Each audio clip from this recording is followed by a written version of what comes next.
Opa, pessoal, mais um videozinho aqui, dessa vez um vídeo de novo off-topic, por quê? Porque eu descobri que essa série tinha terceira temporada e eu, uau, vamos gravar essa bodega aqui.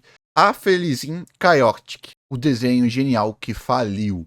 Então falar um pouquinho sobre essa série aqui, né, porque eu provavelmente vou querer assistir a terceira temporada e porque, pô, Chaotic é algo meio que tá no imaginário brasileiro, por incrível que pareça, pô. A gente, há um tempo atrás, nossa, nem sei quanto tempo atrás, tinha até campeonato de Chaotic aqui no Brasil, pô. Acho que um dos campeões de Chaotic era brasileiro, se eu não me engano. Então, foi uma série que, tipo, eu, como menino em Yu-Gi-Oh!, eu via como, pô, uma cópia de Yu-Gi-Oh!, que os bichos viram monstro. Legal, maneiro. Então, vamos ver aqui esse vídeo aqui, que acho que ele vai dar uma média do que foi Chaotic. Aí, pra eu relembrar, pra ver se eu vou querer assistir a terceira temporada que eu descobri que existe. Por quê? Porque eu tô fazendo alguns vídeos sobre algumas séries dos anos 2000 a 2005 e essa série veio.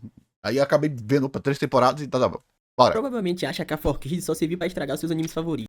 Você provavelmente acha que a 4Kids só serviu pra estragar seus animes favoritos. Cortando E perder dublagem, vagabundo. cenas de ação, transformando um cigarro em pirulito, isso aconteceu. Mas o que eles esconderam de você é que no meio de tantas adaptações bizarras, eles ajudaram a criar um dos universos mais geniais e injustiçados da história dos desenhos. Imagine só um jogo de cartas onde você compra um pacotinho na banca, mas você é literalmente transportado para o mundo dos monstros. Você explora floresta alienígenas, conversa... Basicamente é uma Magic, né? Seria o que mais ou menos seria um anime de Magic, assim dizendo, né? Mais ou menos isso, o Chaotic. A ironia de Chaotic é que ele não é um desenho muito bom, ele tem uma lore interessante, mas ele não é um desenho muito bom, porque vamos lá, ele não tem apelo, a obra não tem apelo, Chaotic clássico. E a ironia é que eles vieram com a segunda temporada, sabendo disso, só que aí a história emocional piorou na segunda temporada. Então por isso que eu tô querendo ir pra terceira. Será que eles vão melhorar?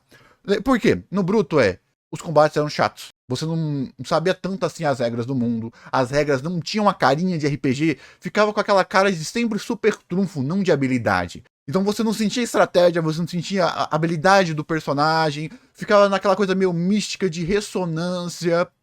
Tanto que, não sei, então, o desenho ele não tinha apelo. Tá, ok, não tinha nada.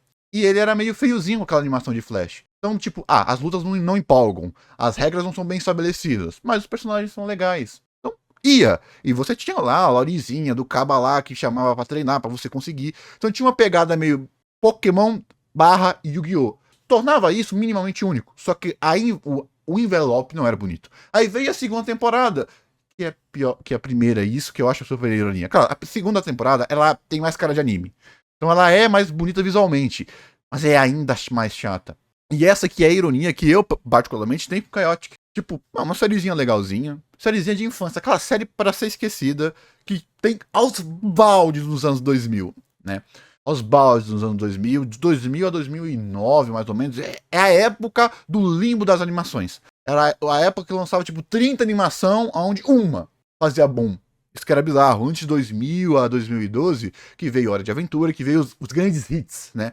E a ironia é que hoje em dia o Cartoon e muitas obras não conseguem mais se renovar e ter uma quantidade interessante de obras. Então essa é basicamente a minha experiência com Chaotic e com a adaptação, né? É aquela coisa de nunca me deu uma foda pra querer saber do card game original. Outra obra que fez isso bem e era ruim era Bakugan. Pelo menos a primeira temporada é legalzinho. Olha o que era Bakugan. E olha que Bakugan tinha a mesma cara de super trunfo. Você tava baixo, aí, counter, counter, né? Porque pelo menos como eu sou menino Yu-Gi-Oh!, a melhor coisa de Yu-Gi-Oh! É a poética e a lírica dos próprios duelos, Pegasus, a forma de batalha, a ressonância, como RPG, estratégia, nessas coisinhas de surpresa. Já essas outras coisas aqui não tem isso. Aí Bakugan, pelo menos, dragão maneiro, poder maneiro, mistériozinho maneiro. Aqui tenta fazer tudo isso de uma maneirinha mais plástica. Desculpa a Felizinho. Não tô falando mal de um desenho que você gosta ou qualquer coisa aqui, tá? Mas é a minha análise, assim eu faço isso com tudo nessa época. Porque eu tenho um hiperfoco de série dessa época, tá? A série dos anos 2000 a 2009, eu tenho hiperfoco tipo de assistir, de ir atrás, de legendar, de fazer criticazinha pra essas obras aí, tá? Foi mal. com as criaturas e ganha confiança delas. E você não só captura elas, mas você escaneia a alma dela. Esse desenho, junto com o jogo, tinha a promessa do metaverso antes do metaverso. Mas para entender essa loucura, primeiro a gente precisa voltar no início dos anos 2000. Naquela época tinha uma febre que era Pokémon e Yu-Gi-Oh! Estava dominando o mundo. E toda criança... Isso. Aí eles aproveitaram o basilar de falta de Magic. Porque as cartas são parecidas com Magic, a forma de mana também, terreno também. Então eles aproveitaram isso muito bem. O problema é que eles tentaram... no bruto é porque a obra não é muito boa, né? A ler, mas ser bom, ser ruim não é relevante. Aqui no canal eu sempre falo, a qualidade não é necessária para fazer sucesso. Ela é um dos pilares, de vários pilares para algo fazer sucesso. O sucesso para as obras é algo multifatorial, onde cada escolha... marketing. Tinha que ter tido muito marketing, tinha que estar às vezes na TV aberta, tinha que ter feito uma comunidade online, tinha que ter descobrimento, cara, um monte de coisa que fez sucesso, Deltarune, Undertale, do Sans lá, que eu esqueci o nome, eram coisas pequenininhas com um mínimo de qualidade média, mas que viralizaram na internet. Léo, uma animação do Adam Sandler, viralizou no YouTube, e bombou na Netflix, uma das animações do ano mais assistidas. Barra sorte. Mas as piadas funcionam, mesmo o filme sendo ruim. Então, foi isso que aconteceu basicamente para ela não ser lembrada, né? É um misto de fatores, tá beleza? Queria ter um baralho, toda emissora de TV queria ter seu desenho que vem de brinquedo. E foi nesse cenário que surgiu um jogo dinamarquês de cartas. O nome seria Gross Gorks. Seria como se fosse aquele Geloucos da Coca-Cola, era basicamente isso. Logo depois... É mais ou menos isso mesmo. O jogo mudou de nome, agora teria um nome que a gente já conhece, Chaotic Knowles Never. O jogo chamou a atenção de um executivo chamado Brian Gannon. E o Brian, visionário como ele era, pegou esse jogo e levou para os Estados Unidos. É aqui que entra a... Experimente Kinder Bueno. Não vou pagar YouTube Premium, vocês que deem dinheiro. Vai fazer, louca. Infame 4Kids. Em vez dela fazer como ela sempre faz, pegar um desenho japonês e picotar tudo, a 4Kids pensou em fazer uma parceria com o Brian para Caraca, é verdade, né? Dinossauro Rei. É outro exemplo legalzinho, né? Dinossauro Rei é divertidinho, viu? Produzir Chaotic do zero. Incrivelmente, dessa vez ela acertou em cheio. Eles pegaram um conceito do jogo original, jogaram fora esses clichês chato e construíram um universo inteiramente rico e inovador. A premissa aí não. Aí é coisa de fã. Aí você vai ver o universo inovador do que ele tá falando, 99% é coisa de wiki. Eu entendo, tá? A Felizinho, eu gosto de Wakfu, eu sei exatamente do que eu tô falando. Não, Chaotic ele não tem uma qualidade objetiva. Ele tem lore, mas, pô, não é nada tipo que chama muita atenção. Até porque as pessoas não assistem as coisas pela lore. A lore sempre é um bônus. A riqueza do ambiente é se você se importa. Vamos pensar na história do Brasil. A história do Brasil é riquíssima. Você se sente confortável no Brasil? E pra você ir atrás da lore?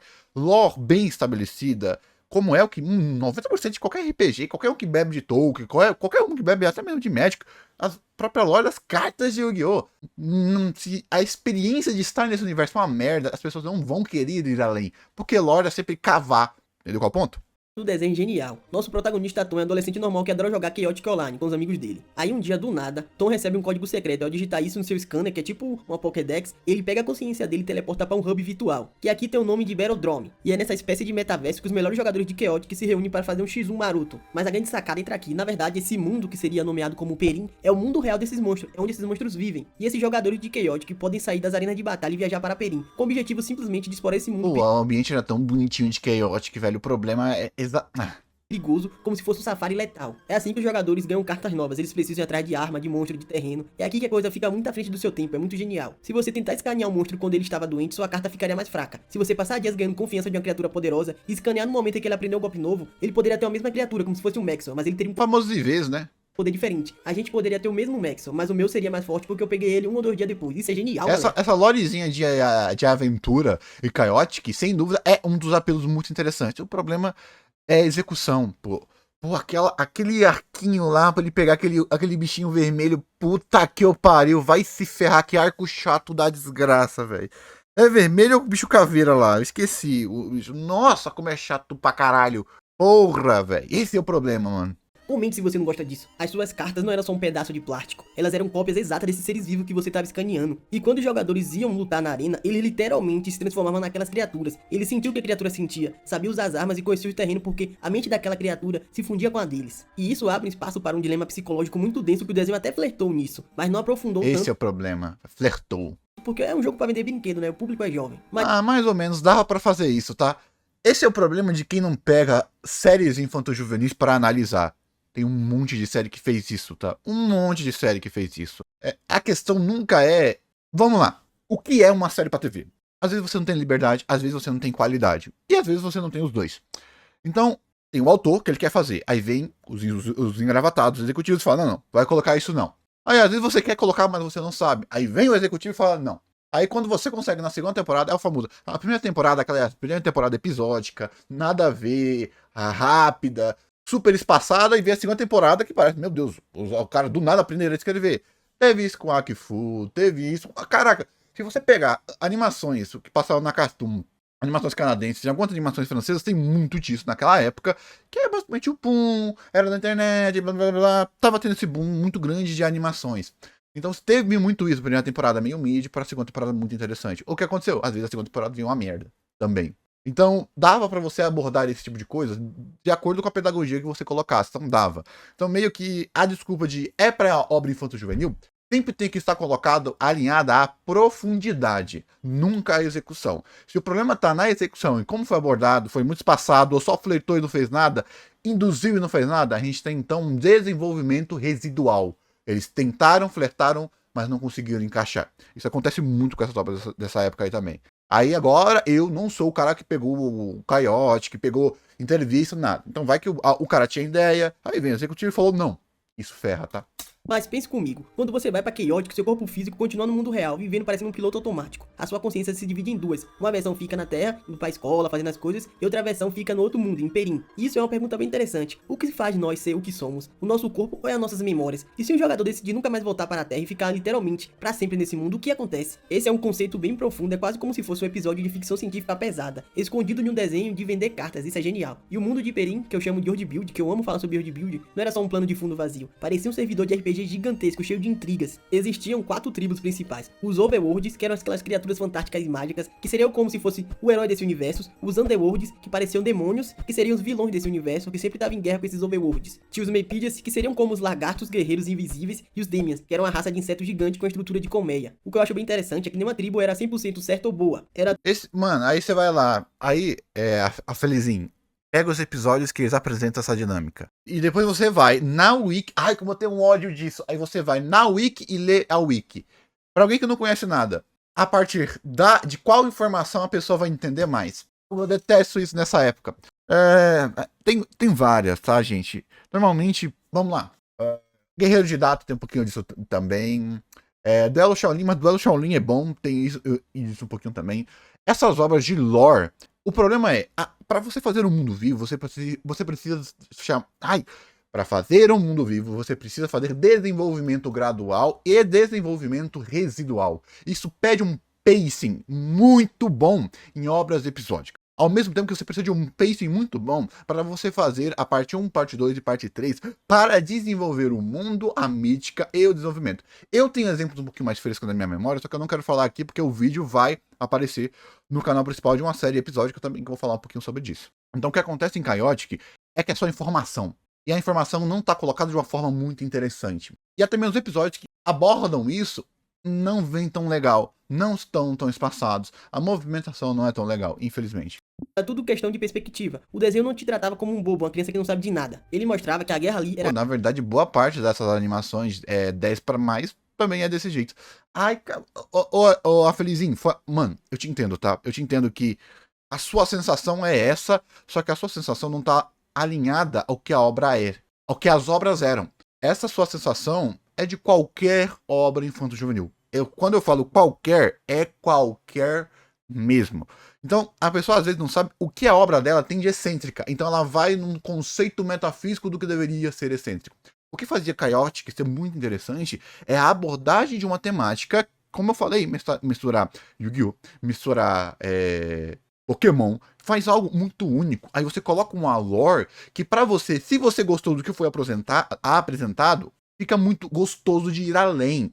Aquela coisinha que eu vi falando de wiki, jogo, obras baseadas em jogos, tinha muito isso, que fazia então um universo para você se divertir com a obra. Tanto que eu acho que Chaotic, ele tem um probleminha na primeira temporada, tem um probleminha na segunda, mas se ele tivesse sido colocado marketing ou vendido, só que aí a gente tem que saber se vendeu, porque a primeira temporada não era tão interessante, porque a animação de Flash não era visualmente instigante para a época, mesmo a história sendo redondinha, sendo legal.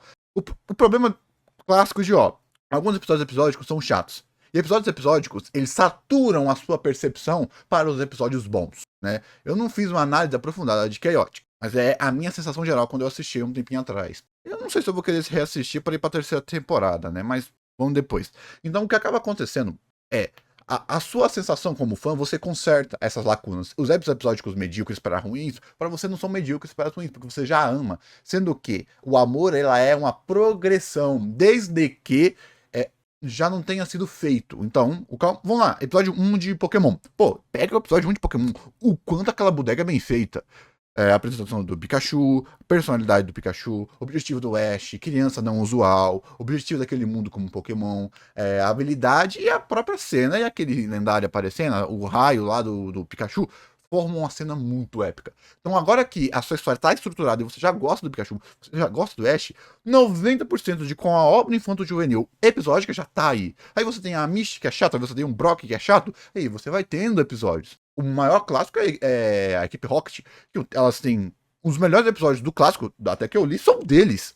Aquele episódio do passado da de cabelo rosa, o episódio do James, quando eles se separam, o próprio Meow, que ele é bem divertidinho. Então quando você vai fazer essas obras mais episódicas, você tem que fazer que a experiência de você assistir a série, não a série do lado da Wiki, não a série e você pegando, então isso, vou lá, não, tem que ser a série como a série, porque a partir desse público que ele não quer se esforçar tanto, você pode fazer o funil e a pessoa virar um viciado. Esse é um dos pontos que Yu-Gi-Oh! Deu tanto sucesso. E o do próprio Pokémon. Duas coisas que foram universais e venderam muito. Porque o Yu-Gi-Oh! Ele é interessante. Ele é divertido. Ele era fácil e ele tinha uma característica muito inata da sua história concatenada e dos episódios episódicos bons. Muito interessante. Ali, mas o jogo não tinha quase nada a ver com a carta. A porra do Chaotic também. Só você pegar a entrevista, acho que de uns 10 anos atrás, do próprio campeão, pô. Tanto que na época eu vi ele falou que tinha uma piada de quem vinha pro jogo só pelo desenho, que ele pegava aquela caveirinha, queria jogar com aquela caveirinha, que aquela caveirinha era o Satanás do desenho. No jogo era uma das piores cartas. Tá me entendendo o que eu tô querendo falar? Então a mesma coisa com Pokémon. Então a gente tem duas estruturas que acabam acontecendo. Ou seja, sintetizando tudo aqui, desculpa ter falado matraquinha. A primeira temporada de Chaotic é legal, tem conceitos muito interessantes, mas não é instigante, seja para uma criança ou seja para quando você está envelhecendo, seja para um adolescente. Por dois motivos. Visual. 2, lutas. E consistência narrativa. Você não tem esses três. Aí a segunda temporada veio. Não teve o mesmo alcance. Não teve o mesmo horário de pico, isso ferrou, e a história não era tão gostosa e tão redonda quanto a primeira, porque a primeira soube aproveitar muito bem o senso de novidade, um senso de mundo novo e um senso de aventura e descobrimento. Ao ponto que, se você olha pra Chaotic, o visual de Chaotic, nem que seja apenas o ambiente, que é bem legalzinho, e você não se incomoda com o design dos personagens, é uma série bem divertida, vai ser uma série legal. E a segunda temporada vai virar a chave. Era complexa, era como se fosse uma geopolítica básica, Estados Unidos versus Rússia. A motivação deles era simplesmente por território pela busca da gótica. Dica, Thundercats. A fonte de energia suprema daquele universo. Pra lá era essencialmente território pela busca da gótica, a fonte de energia suprema daquele universo. Os humanos que viajavam pra lá eram essencialmente turísticos, se metendo em um conflito geopolítico milenar, às vezes até trabalhando como espiões para uma tribo, tudo isso com o objetivo de conseguir um scanner para uma criatura mágica. Para os humanos... Isso na primeira temporada, é bem feito, tá? O problema é do vilão vilão, entre aspas, do bicho vermelhinho lá, eles tentam dar um tom cinza pra ele, mas puta que o pariu, dá um ódio. Daquele episódio lá da lavagem cerebral também. Mas tudo bem. Mas na primeira temporada, isso é bem interessante. Por quê? Porque ele tem aquela visão idealizada daquilo ser um, entre aspas, mundo virtual. E quando eles vão percebendo, principalmente porque o bicho lá do protagonista, o bicho azul lá, a luta contra o grão-mestre, você tem literal que, para você ser um bom jogador e você ter acesso às memórias, quanto maior a sua conexão, então como que você vai se conectar verdadeiramente com outro ser, se você trata o outro ser como um pedaço de papel? Então você tem isso de você se conectar verdadeiramente com o personagem. Mas no bruto, a execução de como isso é feito é: vocês estão aqui só para me escanear. Você está esperando aqui, eu só me escanear. Aí, você me defendeu aqui, tá, pode me escanear. Esse é o ponto que acaba sendo a execução.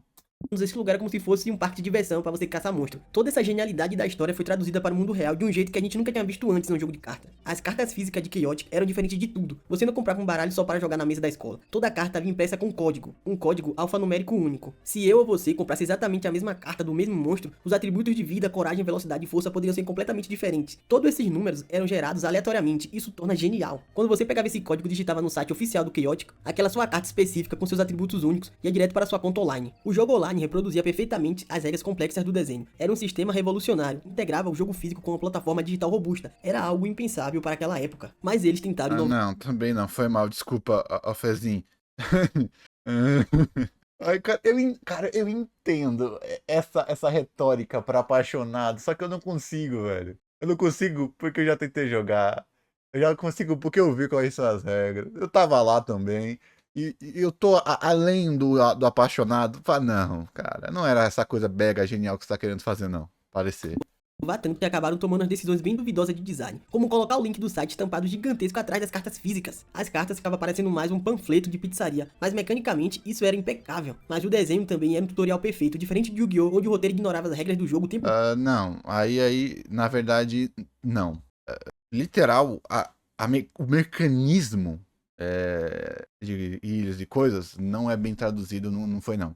Tanto que se você for pro metagame, esse é uma das principais reclamações.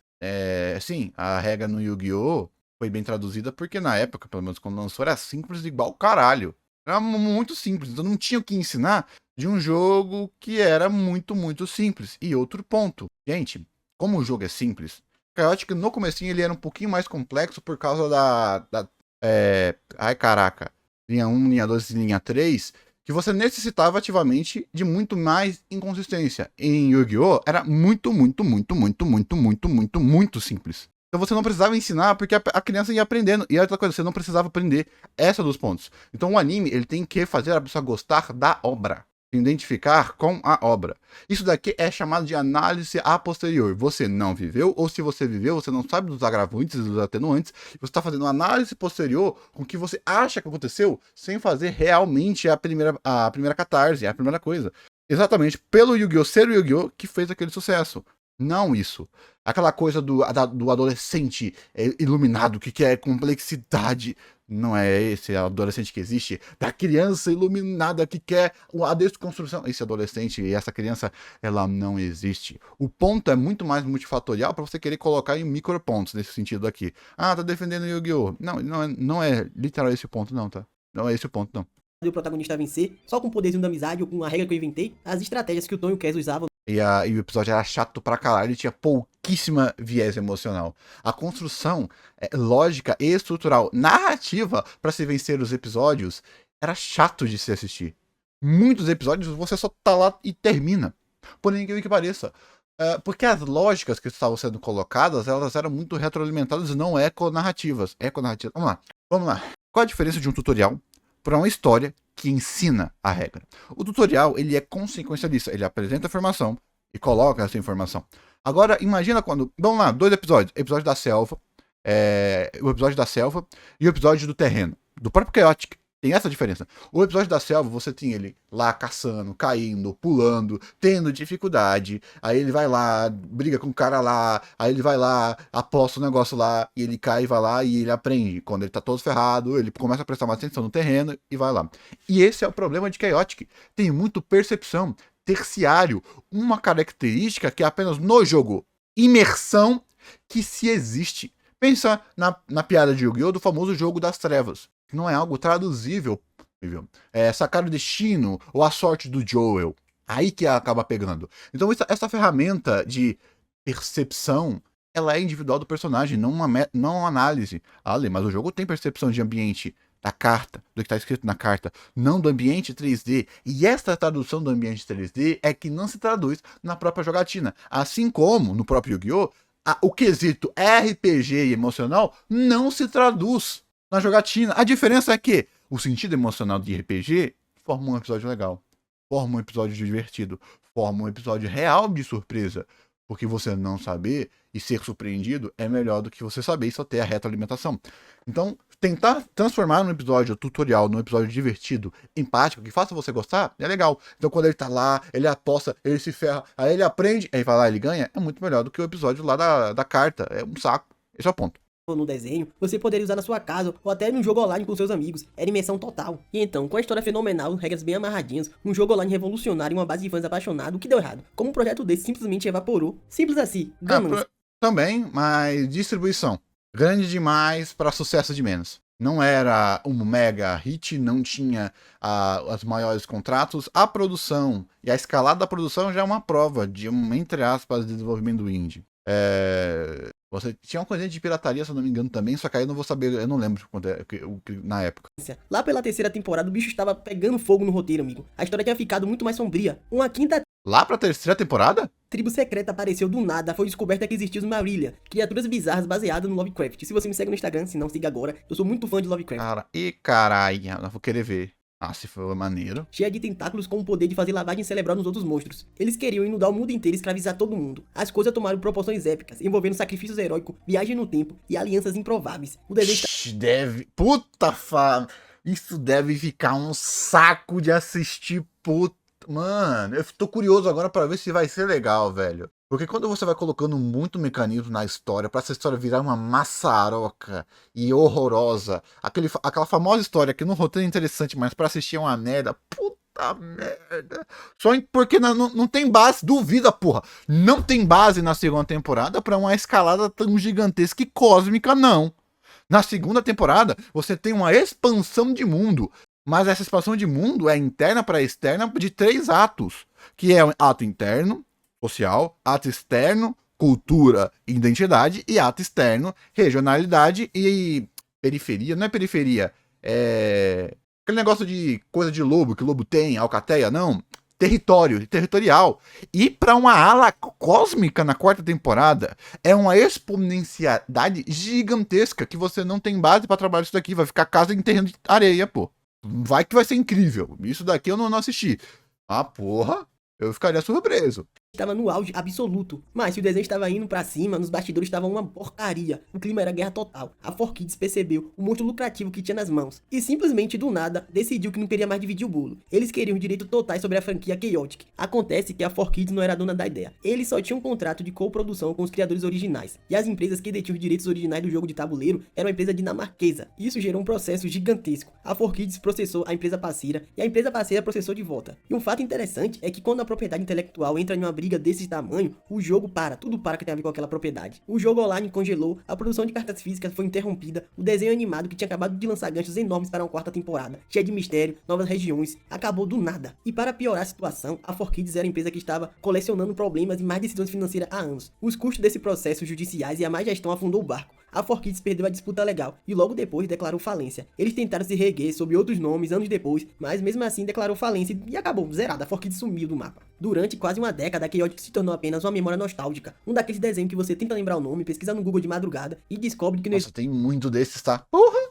existe mais em lugar nenhum. Parecia que ali que a história tinha acabado. Chaotic E os direitos de distribuição? Será que tá no YouTube, velho? Porque uns anos atrás assisti Chaotic, porra, tinha terminado com um fim amargo quase que perdeu a dublagem de Chaotic um tempo atrás, tá? e trágico. Mas amigos, a vida adora o bom plot twist. Lembra do Brian? O cara que trouxe a franquia para os Estados Unidos? Assim como eu amo esse canal, ele nunca desistiu. Depois que a poeira baixou, os tribunais ficaram tudo de boa, as empresas falidas e o direito de marca ficaram aí, flutuando num limbo jurídico, o Brian, sorrateiramente Ah, mas aí já perdeu o hype, né? Perdeu o hype. conseguiu recuperar o controle total da marca Chaotic. A internet começou a tremer em 2019. Ele apareceu em uma feira de licenciamento de marcas e deu entrevista confirmando o que todo fã sonhava ouvir. Ele falou que estava trabalhando ativamente para reviver Chaotic. Não num reboot, como acontece com Ben 10, maldito seja esse reboot, mas sim uma história de continuação direta. O plano é retornar... Só pra não me encher o saco, Ben 10 tem esse mesmo problema, tá? Ben 10 tem uns episódios narrativamente bem fraquinhos também. O clássico, nem tantos, mas o Supremacia e o Força Alienística, porra! exatamente de onde a terceira temporada parou. E calma que tem mais novidade. A comunidade... E o Ben 10 é outro. Lore tem lore pra caralho. Não, só os Soberanos, porra. Quem é que pegou? Quem lembra do plot dos Soberanos? Porra. Oxe, Eugenia e os caralho, muito interessante. Uma puta que pariu. Entre a porra do episódio do Soberano, tem a porra da Gwen, um poderzinho de lanterna verde merda dela. Meu Deus, um cabo desencapado. Cuidado.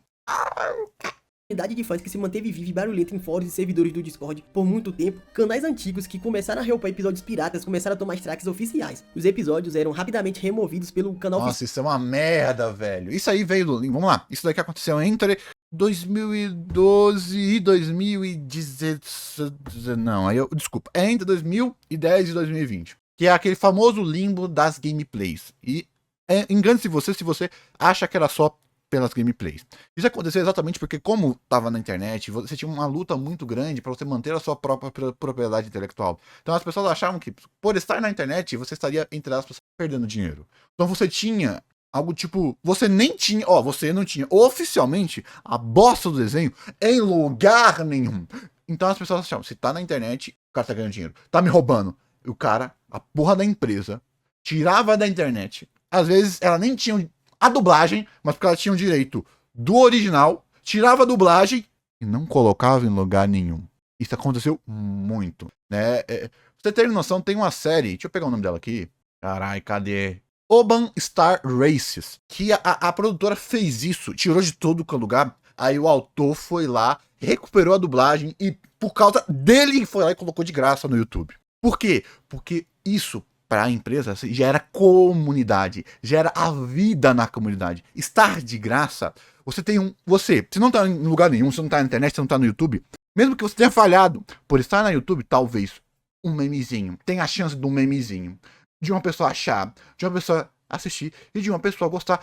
Se não tá na internet e não tá em lugar nenhum, fácil, Netflix da vida, Prime, a sua chance de descobrimento some, diminui exponencialmente. E as pessoas e as produtoras não tinham isso de se criar uma cultura sobre um produto, uma cultura um tribalismo, vamos dizer assim, um tribalismo através disso. Isso aconteceu com, vamos pegar uma obra, né, uma coisa da minha época, Acceleracers, pô. Tava no YouTube, tudo bonitinho, você podia ir lá assistir, você queria ver, pum, sumiu de tudo que é lugar. E adivinha, não tem lugar nenhum pra você assistir, porque a empresa fez isso. E isso aconteceu pra cacete, meu irmão. Se você pegar blogs que eles disponibilizavam, gravado direto da TV, 99% dos links tá tudo quebrado. Porque o cara não quis pagar, né? Eles usavam aqueles o Mediafire, o ruim do Mediafire. Aí esse negócio morria e morria lá. Mas muitos, quando você clica, é direito autoral. E quando você vai querer assistir oficialmente, é aquela eusteria de a pessoa sai gritando, não, estou me roubando, tá? E agora o que você faz com isso? Pô, mas não fez tanto sucesso, né? Talvez se você deixasse na internet, teria feito sucesso, compensaria você pagar a licença. Pum, não some mais. É um saco quando isso acontece, tá?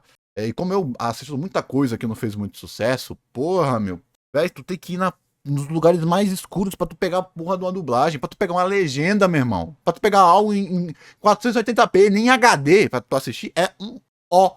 E isso aconteceu muito. Isso tinha pra cacete entre 2000 e 2008. Tinha, só que não era tão forte. Em 2010, por causa de Apenas no Show, My Little Pony, que vem lá em 2012, Diário de um Jardim, as pessoas como, meu Deus, olha, a internet populariza. E é aquilo, em vez de deixar a selva crescer naturalmente, queimaram a selva inteira e eles quiseram plantar a selva. Não conseguiram, e é um saco quando isso acontece, né? Isso é 4Kids, TV Max, aqui no Brasil eu não sei qual é. Essa é empresa bunda. Empresa bunda que nem guardava a dublagem em um lugar seguro. Essa empresa bunda. Eles fizeram isso, me ferrou. Muita obra é assim, tá, gente? Porque, se eu não me engano, lançava antigamente na TV americana e junto com a canadense e francesa, aproximadamente 45 obras animadas para o público infanto-juvenil por ano. Hoje em dia é 12, 17 num ano bom. Às vezes 8, 12, para vocês terem noção da diferença entre 2000, 2009, 2012 a 2019, para vocês terem noção. Ale, por que disso? Anime, competição, globalização e essas coisas. E fidelização, né? Você pegar, quando você ficou estudando Ben 10, se tivesse Wiki, tempo que você ficou na Wiki lá, 20 horas, essas 20 horas que você ficou lendo a Wiki de Ben 10, você podia estar assistindo outra coisa. Então, acaba querendo Avatar, vamos pegar o próprio Avatar, os livros, pega a lore de mundo, simbologia de Avatar, por exemplo. Então você tinha esse tipo de coisa, tá? Então acabou implodindo a bolha das animações nessa época. E nessa explosão, o pessoal sai atirando pra tudo que é lado. O próprio Bakugan que eu citei aqui, porra, a qualidade da merda da história cresceu pra caralho, dimensão e as porra toda. E a história foi pra casa do caralho. As lutas viram uma porra de um teco de infeliz. Porra, quem é que... Mano, eu assisti quase Bakugou inteiro, tá? Acho que as últimas 3 ou 4 temporadas. Puta que eu pariu. Uma série que aconteceu isso também, mas soube digerir muito bem, foi Super 11, pô. Super 11 também pegou uns 3 arquinhos merda, mas até chegar no Grand Prix Mundial, naquele reset de tempo que depois da Copa do Mundo, foi bem legalzinho. Só que adivinha, não veio pra porra do Brasil. Eu assisti, não por opção, tá? Não por opção, porque na época que eu assisti, não tinha legenda nessa bosta. Eu assisti a Copa do Mundo de Super 11 em português de Portugal. Puta que pariu. Pensa num cabo que tava... Pensa, é difícil, tá? Tá lá sendo emocional e você querendo rir. Foda. Oficial de Chaotic, porque ele tava upando no seu canal oficial do YouTube de uma forma oficial e totalmente gratuita, em HD, 4K, daquele jeito. Outra informação bem importante, que o Então ele fez certinho, igual a Race que eu acabei de citar. Ai, caralho, qual é o nome da bosta? Foi mal, desculpa. Oban Star Race fez a mesma coisa. Isso é muito importante. O problema é que o hype já morreu. Mas pelo menos assim, você diminui o muro. Antes o muro era gigantesco. Ninguém queria pular? Ninguém queria pular. Mas se tiver alguém pular, tipo eu, que quero dar uma reassistida, o muro tá mais baixinho.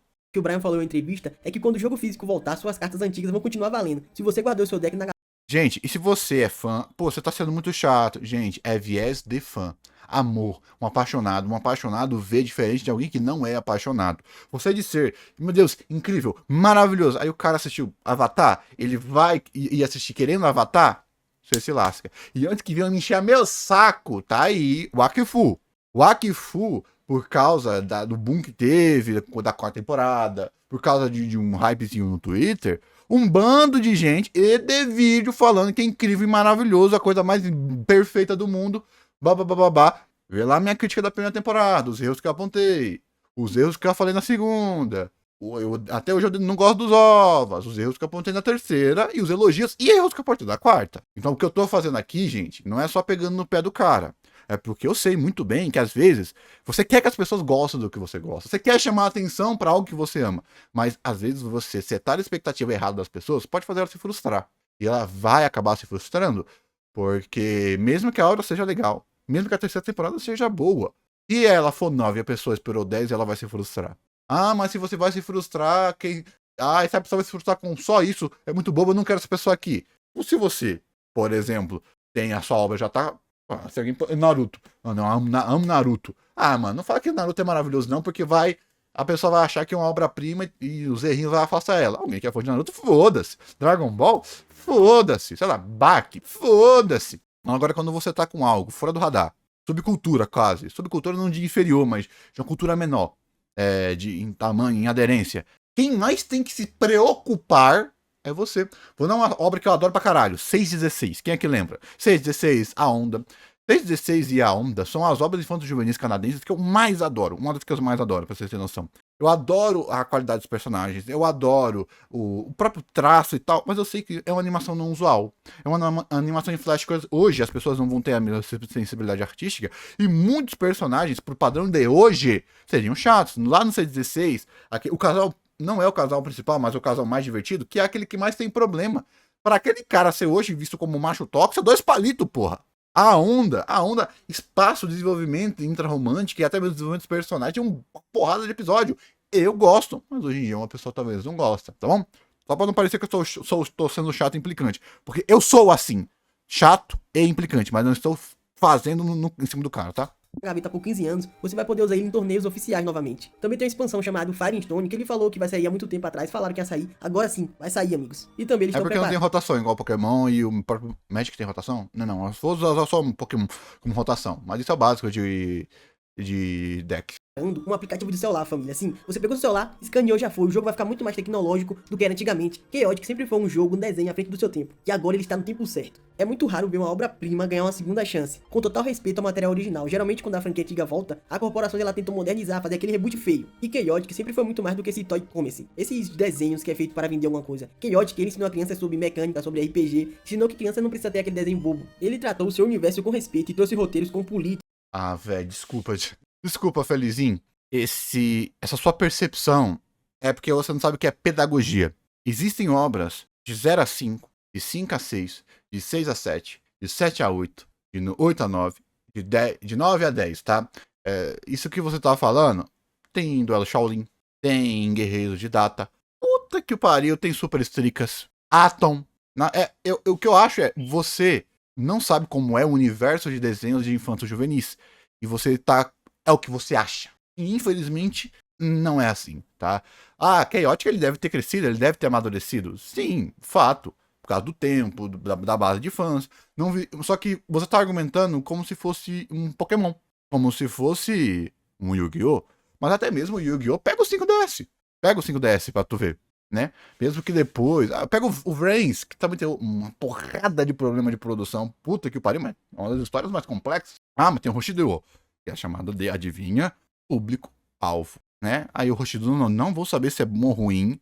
Nem o Vrains eu poderia falar, mas eu assisti um pouquinho do Vrains pra pelo menos pegar o feelingzinho. Até porque tava dublado. E o Hoshido eu não vi, então não vou falar se é bom, se é ruim, se faz bem pra criançada, não sei, tá? Mas eu não vou saber querer dizer. Então eu não gosto desses argumentos porque eles são vazios. É aquela coisa de é a melhor obra do mundo. E a pessoa que tá falando isso viu 10 episódios, 10 obras. Dizer que é revolucionário e o... Pô, meu. Tipo, é feito apenas para vender brinquedinho. Ela não fez só isso. Mais ou menos, tá? Tipo, cita 10 obras que foram feitas só para vender brinquedinhos e eram ruins, né? Eu citei algumas aqui. Mas eu sei que elas não são a média, tá? Sabe por quê? Porque a média de produção é medíocre. A média é... a mediana é medíocre. Exato. Por quê? Você tem obras ruins em obras que não querem vender porra nenhuma. E você tem obras ruins obras que querem vender porra nenhuma. Querem vender alguma coisa. Então é qualidade média padrão. Vocês vão ter aquelas que estão uma qualidade acima, aquelas que estão uma qualidade abaixo. Política, mistério e consequências reais. O mundo de Perin congelou, mas agora, amigos, voltamos e estamos na ativa. E se você gosta de desenhos antigos, geniais que sumiram do mapa da noite pro dia, nesse finalzinho eu vou deixar nosso querido Redakai, que é um desenho muito bom também em Toy Commerce. Redakai? Porra, eu lembro, eu assisti essa bosta. Eu assisti. Aqui abriu o baú da saga de Toy Commerce. Se inscreve Ô, velho, tu não colocou não, isso aqui é Jumper. Filmezinho mid, viu? Mas legalzinho. Cara, conceito, se você nunca pegou esse conceito aqui de teleporte, vai ser divertido o conceito para você. Mas a estrutura do filme, principalmente os personagens, é meio bunda. Redakai. Cara, eu tô lembrado disso daqui, eu tô lembrado, velho. Ele tem essa mesma pegada. Lembrei. Pô, esse aqui é legal, tá? Esse aqui é basicamente o... Esse aqui é esteticamente e nas suas lutas o que Chaotic deveria ser ou deveria tentar ser, tá? É bem legalzinho esse aqui também, tá? É bem legalzinho. Talvez eu veja depois do vídeo dele aqui. Só que o problema, eu não lembro tanto assim de Redakai, tá? Eu não lembro tanto. Chaotic eu tenho ele no meu coração, tá? Chaotic eu tenho um pouquinho no meu coração. Pode ter parecido que eu sou um hater, um haterzinho. É porque você tem que explicar de uma maneira quando você vai elogiar pra quem não gosta do que você gosta, velho. Pra quem não tem a mesma vivência que você. Falar de fã pra fã é tão fácil, velho. Eu posso falar aqui dos episódios que eu mais gosto, dos arcos dos episódios que eu mais gosto, da humanização que eles fazem com as criaturas. O problema é quando você pega um cara que manja, isso vai ser nada pra ele, né? Lê, mas o Redakai ele é um pouquinho mais infantil e o arco dos personagens não é tão escalável. Fato pra caralho. Mas ainda assim, dentro da premissa, ele é bem mais redondinho. As lutas são melhores, a iconografia visual é melhor, a poesia visual é melhor também. Só que por incrível que pareça, eu prefiro os guerreiros de data, tá? Do que Redakai. Guerreiros.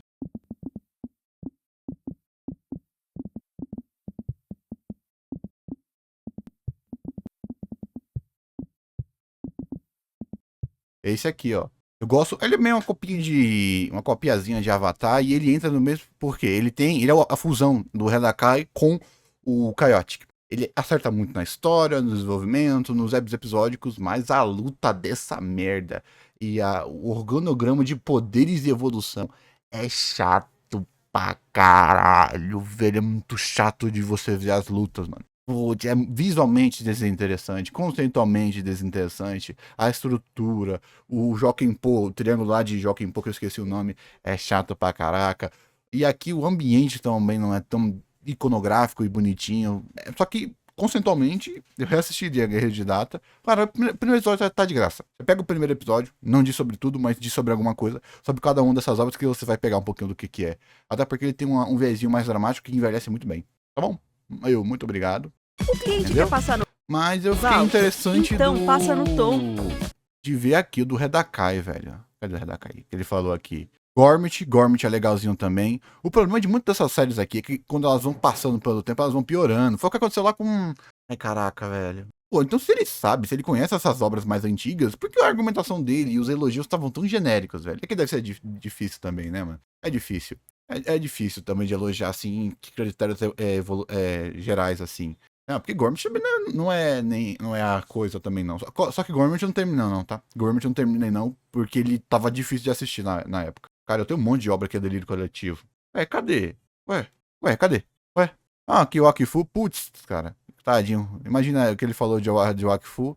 Vou falar mais sobre o Wakfu, não, que já deu, né, gente? Já deu. Falar aqui. Será que eu já vi algum vídeo desse cara, velho? Será que o algoritmo brincou assim comigo? O algoritmo é circular, às vezes, né? Aqui, falou do Nox. Não, aqui tinha um algoritmo 5 meses atrás que o Nox ele entrou no algoritmo, todo mundo que falava nele bombava. Aqui, Redakai. Talvez eu traga aqui depois, viu? Esse videozinho aqui sobre Redakai. O problema é que, Me responda. ao contrário de Chaotic, eu não lembro tanto de Redakai. Caso vocês não saibam, eu tenho um problema de memória. Então, nossa, olha, como é que você então lembra tanto de Chaotic? Você lembrou até de episódios aqui que passavam na primeira temporada. É porque quando eu reassisti, eu já tava na minha época que eu tava anotando algumas coisas. Nem que fosse, por exemplo, uns episódios bons. Então, acaba, tipo, pra mim uma obra é boa quando eu tenho bastante anotação. Nesse sentido, mas da minha memória, tá? Então, se eu assistir uma série e eu tenho 3, 4 cenas pra elogiar, e tem 26 episódios, fica. "Porra!" Então deu sua merda. E é mais ou menos essa a minha ideia. Então talvez eu dê uma assistida na terceira temporada, principalmente se estiver aqui no YouTube. O problema é que eu já tô com algumas séries bem na frente, tá? Bem na frente. Um que eu tô querendo muito reassistir é Futebol de Rua. Porra, tô muito querendo reassistir Futebol de Rua. Vocês não têm noção, gente. Muito. E eu lembro de Futebol de Rua, foi uma das séries infanto-juvenis que quando eu assisti o finalzinho, quase que eu choro, velho. Nossa. E nem é tão bom, tá? O finalzinho nem é tão bom, ele é algo com o salsicha, mas você pegar aquela experiência que foi o futebol de rua, ele é muito gostosinho de assistir. Quem assistiu aqui? Futebol de rua. Esse aqui, essa sériezinha aqui, Infanto Juvenil. Eu tenho essa daqui eu tenho no meu coração, tá? Futebol de rua, série. Não sei escrever. Esse aqui, ó. Acaba aqui. A animação é boa, local é bom, desenvolvimento de personagem é bom, até mesmo ressonância é boa. Ele não enjoa porque ele faz um rotativo de personagens muito interessante. A primeira equipe muda, a segunda equipe muda. Você vai ter uma passagem de bastão muito interessante. Eles pegam amadurecimento, claro que infanto juvenil, gente. Aqui você tem que ser adulto o suficiente para se colocar no local de uma criança e você sentir como uma criança, coisa que uma criança não conseguirá fazer, dadas suas capacidades mentais ou até mesmo uma vivência saudável. Belezinha? Pelo amor de Santo Cristo, tá? É isso que eu tô falando. Muito obrigado e até o próximo vídeo.